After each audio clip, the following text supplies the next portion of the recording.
poco para platicar sobre varios temas con Alberto Arroyo Picard. Buenas tardes. Buenas tardes. Y bueno, el día de hoy estamos en esta mesa Raimundo Espinosa, Alberto Casas, Amaranta Viridiana Belgañón Y Alberto Arroyo. Bueno, para comenzar, maestro, primero agradecerte que estés con nosotros acá en el estudio, que hayas hecho el esfuerzo de venir hasta acá.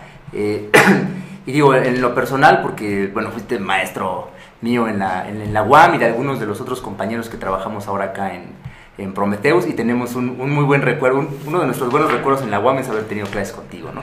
Y bueno, pues qué bien que estés ahora con nosotros, y también porque tiene mucho sentido, ¿no? Para el programa que hacemos, pues el trabajo que tú has venido desarrollando, ¿no?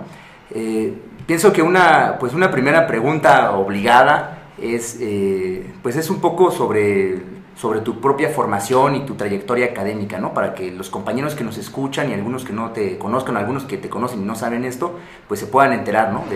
De dónde vienes y los temas cómo nos ha ido conformando, ¿no? Los temas que tú investigas.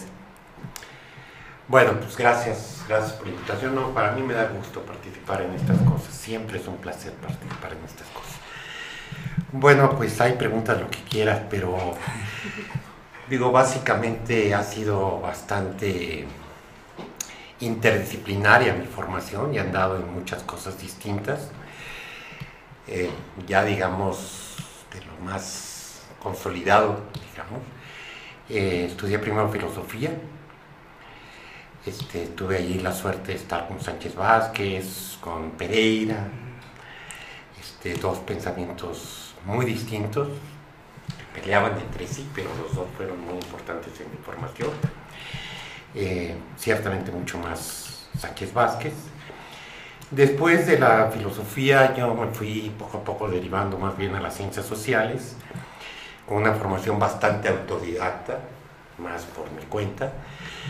En algún momento un colectivo ahí de compañeros decidíamos que buena parte de esa formación autodidacta generaba muchos huecos, ¿no? Siempre pues, uno se mete en los temas que te interesan y no siempre más sistemáticamente, ¿no? Entonces decidimos organizar un seminario con una metodología que me pareció a mí realmente interesante. Era entrar a investigar empíricamente temas frontera, digamos, temas muy polémicos, temas donde está el gran debate, incluso de marcos, de referencia a marcos teóricos, y a partir del esfuerzo de tratar de entender esa realidad, descubrir lagunas teóricas y organizar seminarios teóricos sobre el asunto, ¿no? Eso la otra regla era que había que publicar algo siempre al final y que estuviera vinculado con los movimientos sociales en los que todos estamos de alguna manera involucrados, ¿no? En ese tiempo yo trabajaba más bien con el movimiento urbano popular, vivía en un barrio popular. Eso después se convirtió en un programa piloto y de ahí se convirtió en una maestría, pero nunca estuvimos institucionalmente en la maestría, fue un reconocimiento de aquello. Entonces, bueno, yo así saqué la maestría formalmente, aunque en realidad yo me había armado un programa de maestría y doctorado en la UNAM, pero pues no tengo papeles, ¿no? Porque pues, llevé cosas en filosofía, llevé cosas en ciencia política, en economía, en todos lados, entonces no tengo que ningún programa terminas, ¿no? Entonces, ahí hice mucho más que los créditos equivalentes, pero no tengo el papel. Y la maestría fue después de esta especie de doctorado. Después, bueno, pues he estado siempre trabajando en la universidad, en la UAM, pero fundamentalmente, digamos que la UAM me financia para poder hacer otras cosas. Porque todavía la investigación es relativamente libre. Entonces, normalmente estoy investigando pues, según con los grupos con los que estoy involucrado y al servicio de ellos, ¿no? Y con eso cumple una buena parte del trabajo de la universidad, ¿no? Entonces allí he estado con muchas cosas, tuve mucho tiempo trabajando análisis de coyuntura, organizamos un seminario durante 10 años, un seminario de análisis de coyuntura, que la característica interesante ahí era que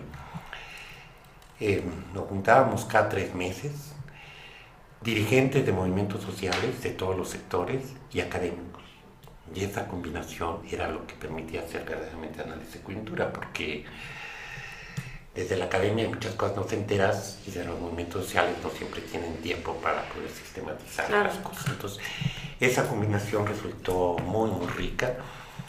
10 años estuvimos trabajando consecutivamente en eso. De ahí salieron algunas publicaciones de metodología de análisis de coyuntura.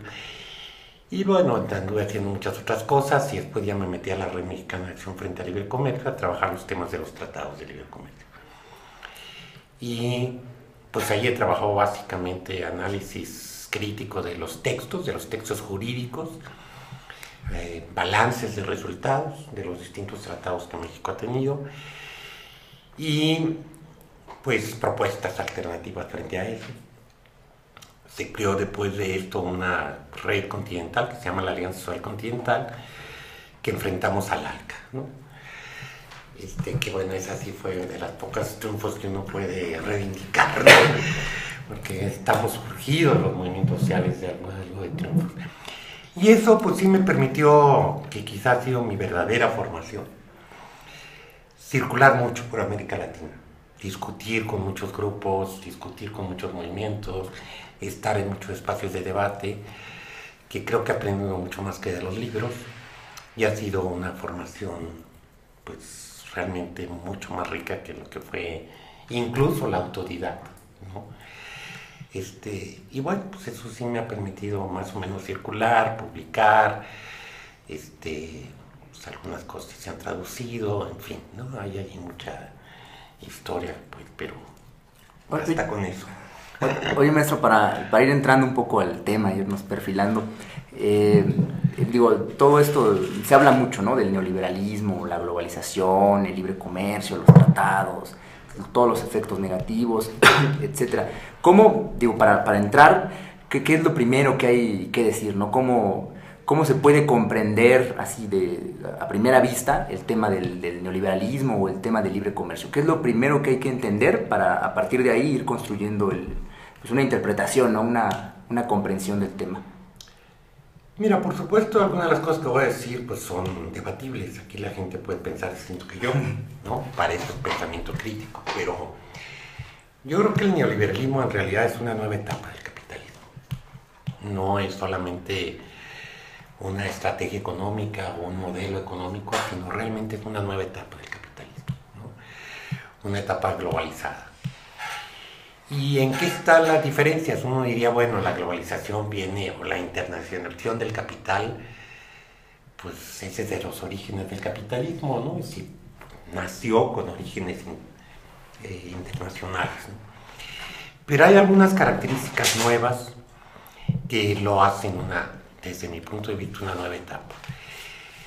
Si uno piensa en la internacionalización propiamente del comercio, pues eso es hasta previo al capitalismo. Eso es previo al capitalismo, se dio desde tiempos inmemoriales, ¿no?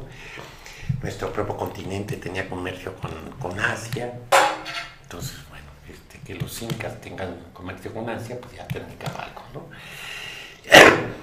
Después se fue internacionalizando propiamente la inversión, la circulación de capital, digamos bajo la figura típica de las transnacionales, ¿no? Pero esta internacionalización del capital era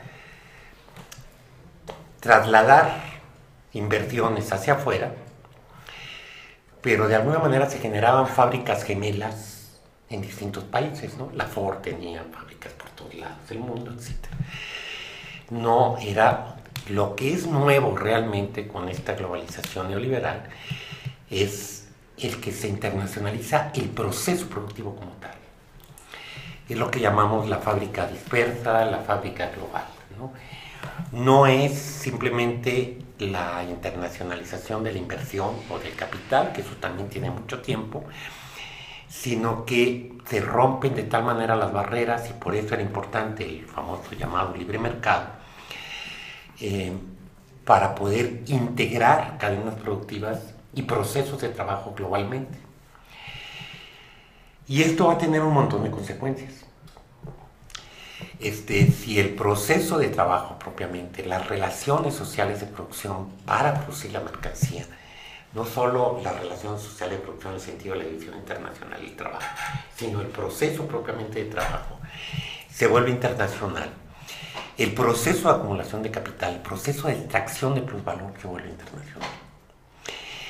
Y si el papel del Estado, cualquiera que sea este en distintas etapas del capitalismo, su función fundamental es garantizar las condiciones para este proceso de acumulación y tratar de garantizar por el mayor tiempo posible el proceso de reproducción del sistema, se necesitan instancias de gobernanza global. No, por más que el neoliberalismo dice que el Estado tiende a desaparecer, que no tiene mayor función, que hay que dejarlo todo al mercado, esto lo que hace es que los Estados nacionales cada vez tengan menos posibilidades de intervención en el proceso económico, pero eso no quiere decir que no haya algún tipo de gobernanza del proceso económico. Y esto es internacional. Y esto nos llevaría a repensar, no es el tema, eso pediría como otro día, ¿no? A repensar, pues, ¿qué es el Estado? El futuro de los Estados nacionales. Hay gente que piensa que se va a desaparecer, yo creo que no van a desaparecer, pero sí tenemos una especie de Estado informal supranacional, ¿no? Y ahí es donde entran en función los tratados de libre comercio, o sea, ¿qué son? ¿No? ¿Por qué surgieron eso? ¿No?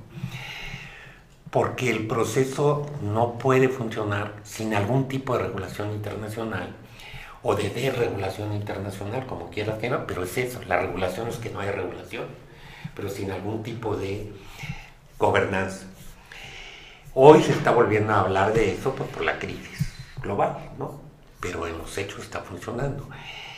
Lo que sucede es que no es que sustituya a los estados nacionales, sino yo creo que la imagen que podríamos usar, para no usar muchos términos muy técnicos, es como capas, ¿no?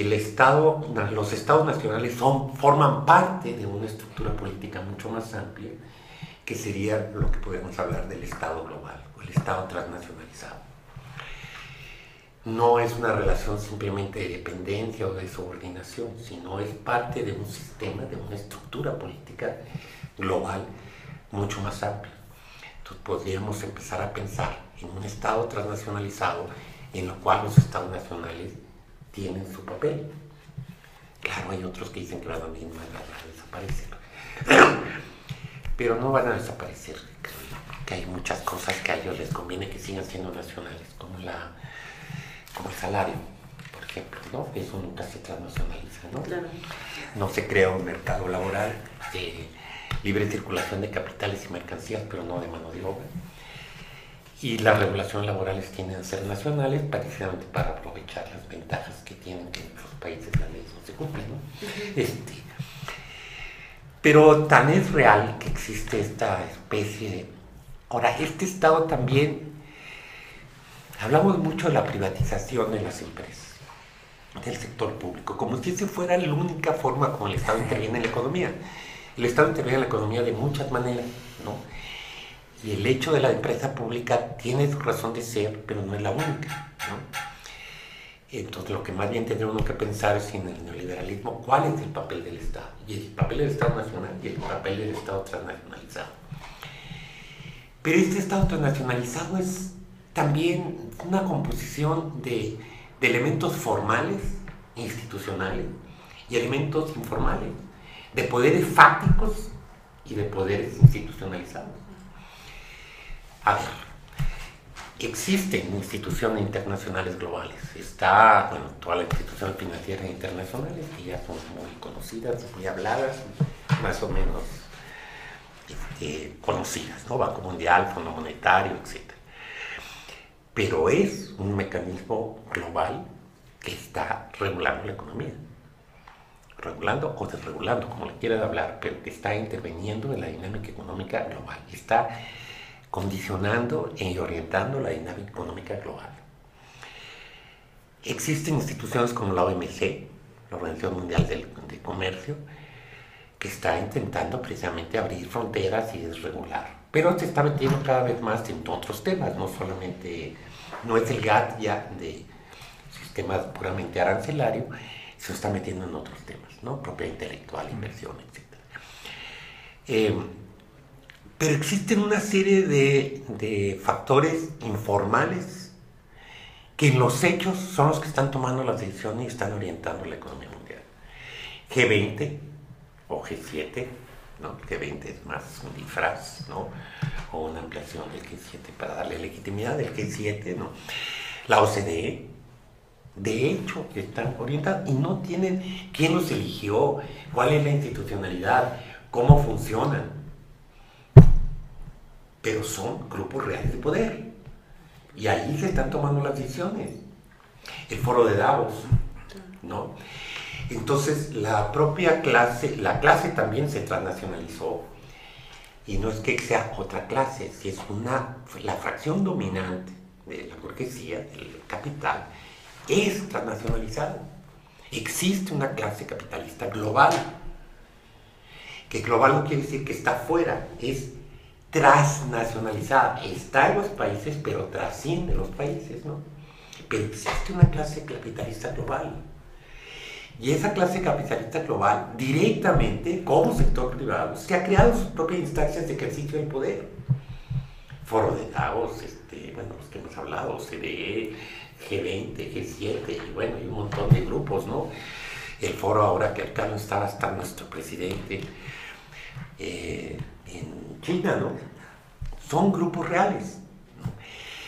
Existe cada vez más un marco internacional global para gobernanza de la economía. Y ahí es donde entran los TLCs, la OMC misma. De hecho, esto no lo estamos inventando. Un exdirector de la OMC, cuando se estaba negociando un acuerdo global sobre inversiones, ¿no? El AMI, famoso, el Acuerdo Multilateral de Inversiones, él dijo que estos tratados eran una nueva generación, que se refería básicamente del TELCAN con Estados Unidos y Canadá, que fue el primero, que lo que buscaban era crear una constitución mundial de los derechos del capital. Sí. Más descarados no podían ser, es lo único que uno le puede agregar, es reconocer que están convencidos de ese rollo, son cínicos, te lo dicen así y les parece normal, ¿no? Una constitución, bueno, aquí muchos estamos en la facultad de Derecho, se supone que es la compaginación de derechos y obligaciones, y aquí nada más hablan de derechos, ¿no? Y derechos y obligaciones de distintos sectores sociales, aquí hablan de los derechos solamente, y de un solo sector, de una sola clase. Pero esos son los TLCs. Es crear una especie de constitución que tiende a ser mundial, no lo es todavía, bueno, la OMC casi, y no han podido lograr los acuerdos globales. Ese fue el intento del ALCA para nuestra América, pero se lo van creando lo que nosotros llamamos el ALCA por pedacitos, ¿no? Van creando acuerdos bilaterales, acuerdos regionales, y van creando un marco legal supranacional, pero realmente es una constitución por encima de nuestras constituciones. Una constitución, yo no soy abogado, pero por lo menos delimita los poderes y lo que puede hacer cada poder. Y los TLCs delimitan lo que puede hacer el Estado y lo que no puede hacer el Estado. Esa es una constitución. Entonces se supone que una constitución delimita o marca las facultades, las actividades, las posibilidades de lo que pueden hacer los distintos actores y sujetos y instituciones del Estado. Bueno, que el TLC está marcando eso y está delimitando lo que el Estado puede hacer o no hacer. Con esto quiero terminar, no quiero alargarme en cada pregunta. Generalmente se piensa que los TLC son acuerdos comerciales. No son acuerdos comerciales. El más conocido, el con Estados Unidos y Canadá, el TELCAN o el NAFTA, como le llaman ellos, tiene 23 capítulos. De esos 23, 3 más o menos tienen que ver con comercio. Todo lo demás no tiene que ver con comercio, ¿no? Es lo que ellos llaman disciplinas. Es decir, marcos legales que, bueno, regulan que no te vale regular, ¿no? ¿Sí? Sobre propiedad intelectual, sobre inversiones, sobre las empresas públicas, sobre el papel del Estado. El TLC tiene un capítulo que se llama así, el papel del Estado en la empresa pública. Y en un marco internacional está definiendo lo que puede hacer o no puede hacer el Estado. Define lo que es una empresa pública y lo que no. Definen los límites, la meten, en nuestro caso, las empresas públicas estratégicas, las que están marcadas por la Constitución, no estaban consideradas como monopolio. Y no se sometían a leyes antimonopolio. Bueno, ellos dicen que se someten a leyes antimonopolio. Y las definen, en más aún, definen la empresa pública como una empresa por acciones, expresamente lo dicen, cuya mayoría tiene el Estado. Como si la empresa pública fuera un asunto de quién es el propietario. Y no, por supuesto que la empresa pública es capitalista y extrae plusvalor, eso no está en duda. Sino que el papel de la empresa pública en la economía es distinto que el papel de la empresa privada, ¿no? Tienen una función distinta dentro del proceso de acumulación. Las desnaturalizan, la vuelven igual. Las compras públicas las someten a criterios de precio y calidad. Está bien que tengamos licitación, bueno, pues sí, si no es la pura corrupción que el Estado se lo da a sus cuates, como de hecho funciona en este país, ¿no? Pero yo podría hacer una licitación y decir, bueno, le voy a dar el contrato de una obra, ¿no? Pues a quien genere más empleos, a quien tenga menos daños en el medio ambiente, a quien tenga más conexión con consumo nacional, es decir, con cadenas productivas nacionales. Es decir, yo estoy pensando las decisiones en función de un proyecto de desarrollo o de un proyecto económico. La palabra desarrollo está muy cuestionada. Y no simplemente porque sea más barato, ¿no? Pero bueno, aquí te definen cómo tienen que estar las licitaciones. O sea, sí están delimitando lo que el Estado puede hacer o no hacer. Y eso es una constitución. Entonces tenemos un marco legal para efectos económicos internacional. Tenemos ya un solo ejército mundial, porque ya no existe el Pacto de Varsovia. Tienes la OTAN y nada más que la OTAN, ¿no? Entonces tienes un ejército global, tienes un marco legal global, tienes instituciones que están tomando decisiones sobre la economía global, sean formales o sean informales, ¿no? Bueno, eso es una especie de Estado global en proceso. ¿Se va a institucionalizar y le va a llamar así? Yo creo que no. ¿Desaparecen los estados institucionales? Yo creo que no. Bueno, todo esto está en cuestión. Pero entonces sí estamos hablando de una nueva etapa del capital. No es solamente un asunto de cantidad. Y lo otro, hay un proceso que también lo hace una nueva etapa. El capital se empezó a extender geográficamente desde el principio, ¿no? Con la caída del bloque del Este, pues se volvió por primera vez realmente global, ¿no? Como un ecosistema prácticamente, con la manchita de Vietnam, de Corea del Norte y de Cuba, ¿no? Bueno, dirían de China, pero es muy fácil. Económicamente hablando es mucho eso. Pero lo que ha pasado con esta etapa globalizada, de globalización neoliberal, es que penetra áreas que no estaban involucradas a la lógica del capital. Y otra vez volvemos a los tratados, por eso te metes a legislar sobre eso. La salud. La salud es un derecho. Hay salud privada, sí, bajo la lógica de la ganancia. Pues claro que el humano funciona bajo la lógica de la ganancia. Pagas, entras, no pagas, pues adiós, ¿no? Pero es un derecho.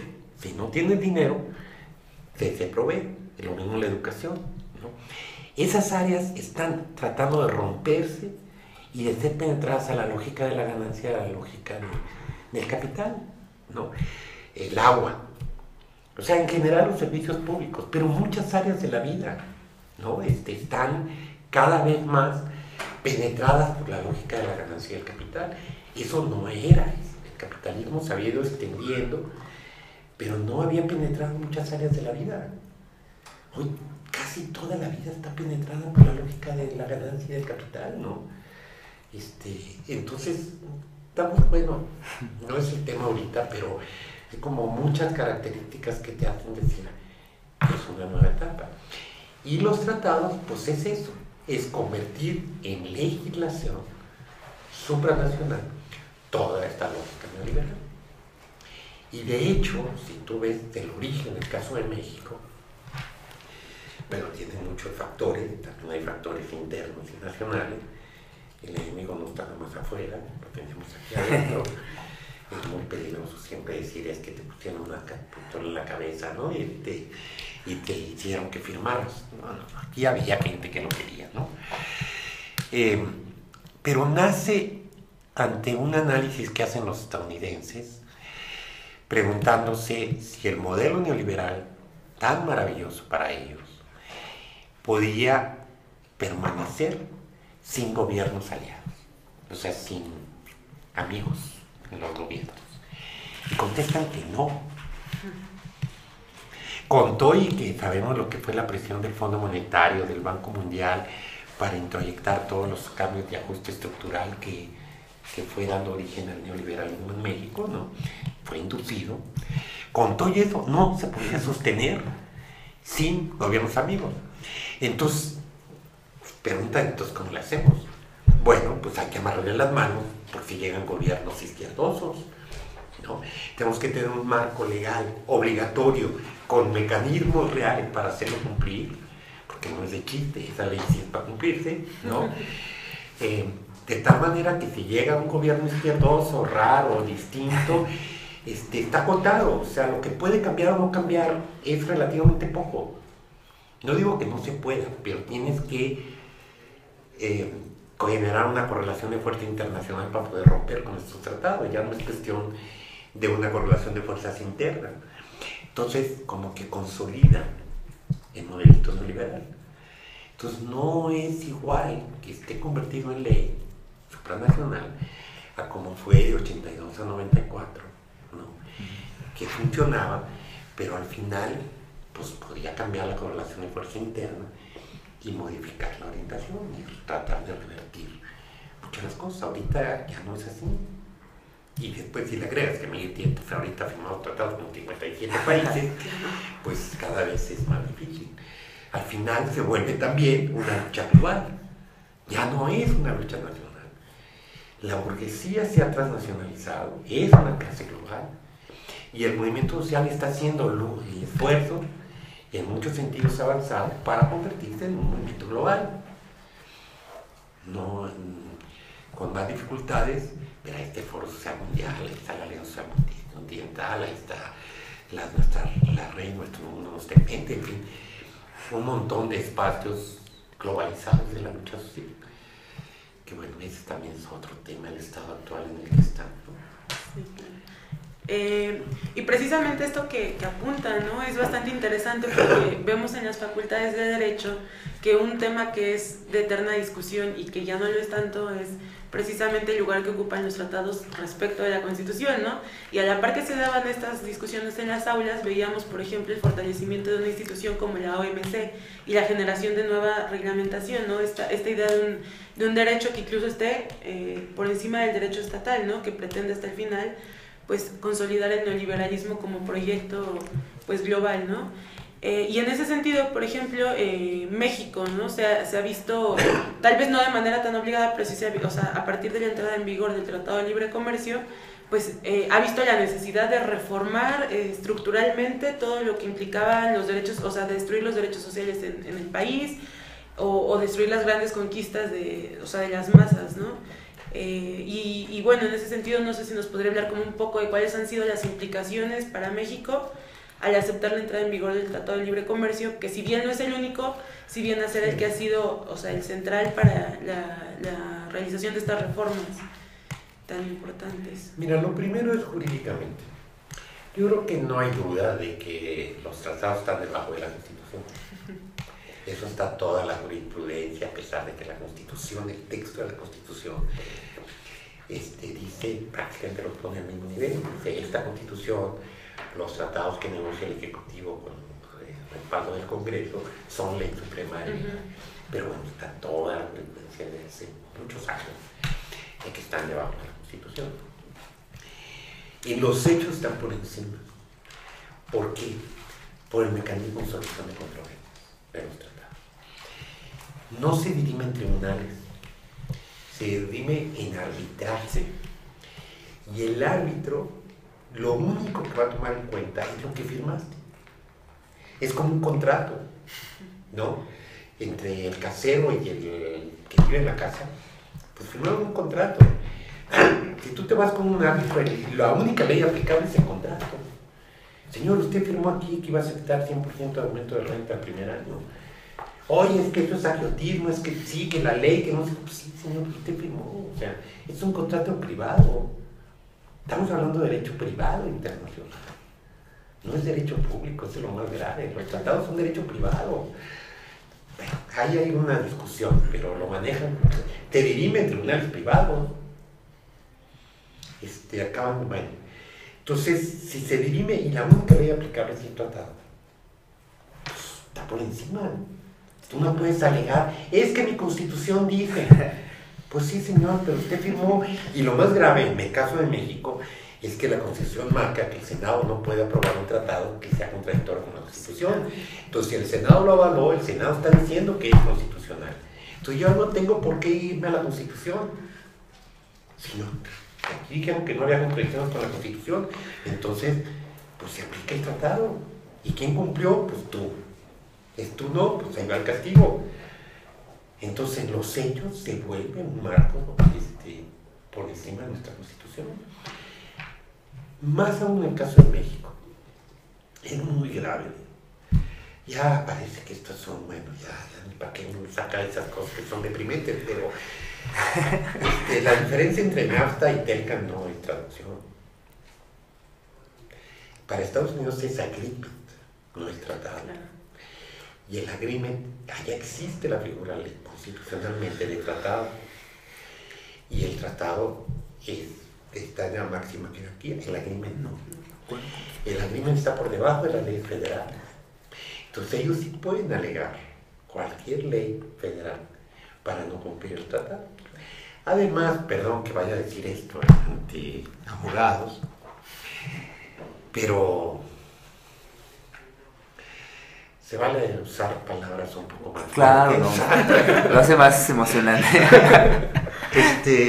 Lo que dijo el secretario del Trabajo alguna vez, ¿no? Que el artículo 0 de cualquier ley. Bueno, en la filosofía del derecho uno sabe que las leyes están en un marco de un sistema social. Y que una cosa es que tengas derecho y otra cosa es que tengas la fuerza para hacerlo cumplir. O sea que al final el cumplimiento de la ley está dependiendo de una correlación de fuerzas. Y esto no estoy hablando de corrupción de los jueces o cosas por el estilo, sino que de hecho es así. O sea, el derecho está en medio de una correlación de fuerzas. Expresa la correlación de fuerzas en el momento en que se hizo las leyes, ¿no? Después la correlación de fuerzas puede ser otra, y eso es lo que hace a veces difícil el cumplimiento. Por eso muchas leyes están hechas porque no se cumplan. Bueno, toda ley tiene eso, la fuerza detrás para cumplirlo. Y si no la tiene, pues tú dices, sí, tengo derecho al empleo. Ah, muy bien. Búscale. Tengo derecho a la alimentación, ¿no? Tengo derecho a la no violencia contra las mujeres, ¿no? ¿Sí? Pues sí, tienes derecho. ¿Cómo haces cumplir ese derecho? Bueno, esa correlación de fuerza entre Estados Unidos y México hace que, además de que legalmente es asimétrica la obligación, pues en los hechos ellos hacen cumplirlo y tú, pues ¿qué? ¿No? Entonces, es grave, está por encima de la Constitución. Y así está planteado, o sea, así lo negociaron. Entonces, bueno, por eso no era diferente. Decían, es que ya está en el liberalismo, 12 años antes. ¿Qué le agrega el tratado? Le agrega mucho. Le agrega mucho, ¿no? Lo vuelve. Es un mecanismo de consolidación y de reproducción del propio sistema, ¿no? Pero que tú tenías la segunda parte de tu pregunta, ¿no? Ajá, que cuáles han sido las consecuencias, o sea, ¿qué le ha implicado a México la entrada al Tratado de Libre Comercio? Bueno, primero desde que se estaba negociando se decían que no iba a haber nada contra la Constitución, pues cambiaron la Constitución. Para que no hubiera problema, pues cambian la Constitución. Aún así, cuando entró en vigor, desde nuestro punto de vista había un montón de contradicciones con la Constitución. Había un montón de inconstitucionalidades, ¿no? Aún a pesar de que se habían cambiado muchas cosas. Y eso tampoco lo hicimos nosotros. Cuando en el proceso de aprobación en el Senado se organizó un foro con abogados de los 3 países. Y el requisito es que fueran doctores en Derecho, porque lo que queríamos era un peso político de su opinión. Como efectivamente nadie se iba a poner a leer las 2000 páginas del tratado de los abogados, ¿no? Todos eran constitucionalistas de los 3 países. Aquí algunos se rajaron de llegar, ¿no? Hicimos un texto, alguna gente remarca, lo que nosotros consideramos violación a la Constitución, pero no somos abogados, ¿no? Entonces se les repartió con anticipación. Decir, bueno, esto es lo que dice el tratado. Necesitábamos mucho para que no le pusieras a leer las 2000 páginas del tratado. Esto es lo que dice el tratado, lo que consideramos que es violatorio de tal y tal y tal y tal. La opinión de todos era que teníamos razón, que lo podían haber argumentado mejor ellos porque son abogados, lo cual está bien, pero que en todo lo que nosotros decíamos que era violación a la Constitución, sí era violación a la Constitución. Ahí estaba, ¿cómo se llama? Ahora uno de los eméritos de la Facultad de Derecho, ¿quién será? El de la ley de amparo se rajó, no llegó. ¿Cómo se llama de la ley de amparo? Burgó. Burgó no llegó, pero te había comprometido a llegar. Y el otro Carrancay Rivas. Estuvo ahí, ¿no? O sea, no es que trajeras a los puros supercríticos, ¿no? Entonces, eran violatorios a la Constitución. Ahora, los efectos más graves son... Bueno, el libre comercio es una teoría económica, no es solamente libre circulación de mercancías. Si fuera simplemente un asunto comercial, es decir, arancelario, bueno, yo por lo menos no tendría una función en principio. Tú dirías, bueno, ¿qué negocias, qué abres, qué no abres, cómo se logra cierta equidad? Yo quiero vender en tu país porque que te debo vender en el mío, y buscas alguna forma de mutuo beneficio. Pero no es eso, es una teoría. Es dejar la dinámica de la economía a las solas fuerzas del mercado. Nunca es total, eso es solas fuerzas del mercado, ¿no? Pero ese es, digamos, como utopía, como su utopía. ¿Y esto qué significa? ¿El mercado qué es? El mercado es el espacio en el que compites. Es el espacio entre los agentes económicos compiten. Una competencia libre, pues una competencia sin reglas. Y una competencia sin reglas, pues es darwinismo económico. Es la ley del más fuerte. Ya sabemos quién va a ganar. Entonces, claro, ellos protegieron esa economía mientras no era el punto de lanza de la economía. Se protegieron frente a Inglaterra, todas las grandes potencias se han protegido. Pero cuando ellos están arriba, pues hay que romper todas las protecciones, todas las barreras, pues porque el que va a ganar es el más fuerte. Eso es el libre comercio, es dejar la economía a las olas fuertes del mercado, pero eso es dejar la ley del más fuerte, no es otra cosa. Entonces, así, datos duros sobre lo que, muy rápido, lo que pasó en estos 12, ¿qué? Casi 20 años, vamos a cumplir 20 años. Así. Mira, ¿qué te van a presumir ellos? Que exportamos un montón y que atraímos un montón de personas, ¿no? Y es cierto, absolutamente cierto, ¿no? Exportamos como locos y llega inversión extranjera como locos, eso no hay ninguna duda. Pero la estrategia que ellos plantaban es que eso fuera el motor de la economía, que eso jalara el crecimiento de la economía. Bueno, la economía crece hasta 2012, 94-2012, el 0.99% del PIB, la tasa media de crecimiento del PIB por habitante, 1%, o sea, nada, ¿no? Entonces, dices, ¿por qué? Si exportas casi 7 veces más, 6 veces más, si no me equivoco. Y te llega dinerales de inversión extranjera. ¿Cómo es que la economía no crece? Porque las reglas del TLC y en general del neoliberalismo están hechas para integrar las cadenas productivas intracorporativo, es decir, este capitalismo global, esa clase capitalista global, este proceso de extracción de pluralidad global. Y entonces se desconectan de las economías nacionales. No sé si me logro explicar. A ver, la Ford, cuando antes le iba bien, por ley tenía que comprar 60% de insumos en el país. Entonces le iba bien a la Ford, le iba bien a los que producían autopartes, a las del acero, a las del hule, a las que hacían arneses eléctricos, etcétera, etcétera. Sí, efectivamente, la gran empresa monopólica jalaba a sus proveedores en su éxito, ¿no? Hoy todo eso no importa.